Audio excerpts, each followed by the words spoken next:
ఈరోజు చేపల కూర ఎలా చేయాలో చెప్తాను చూడండి. చూడండి, తగినంత ఆయిల్, ఇదిగోండి మెంతులు, ఆవాలు,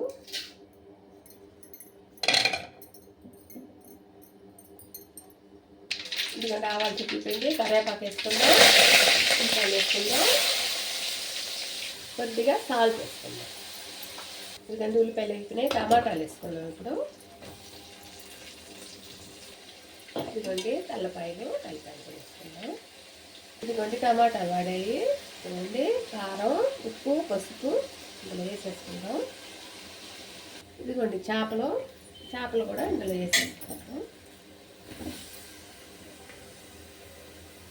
చూసారా, చేపలు వేసి బాగా ఇలాగా తిప్పేసుకోవాలి. మీడియంలో పెట్టుకొని కాసేపు ఉడికినాక చింతపండు పులుసు పోసుకోవాలి. కొంచెం పసుపు వేసుకుందాం. చూడండి చేపలు బాగా కారం అన్నీ పట్టేసింది. ఇప్పుడు చూడండి చేపలు ఉప్పు కారం పట్టింది. ఇప్పుడు చింతపండు వేసేస్తాం. ఇది ఫ్రై కండి చేప. ఇదిగోండి వేసి పులుసు పోసాను. కొంచెం చక్కగా పోసుకోవాలి పులుసు ఇలాగ చేసినప్పుడు. చూడండి ఉప్పు కారం చూసి సరిపోకపోతే ఉప్పు కారం ఏదో వేసుకోవాలి.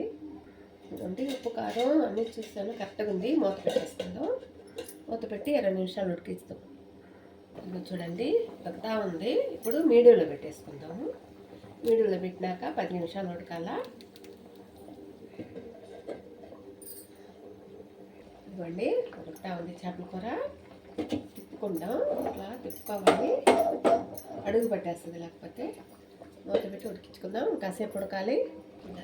ఫ్రెండ్స్ కూర ఉడికిపోయింది. చూడండి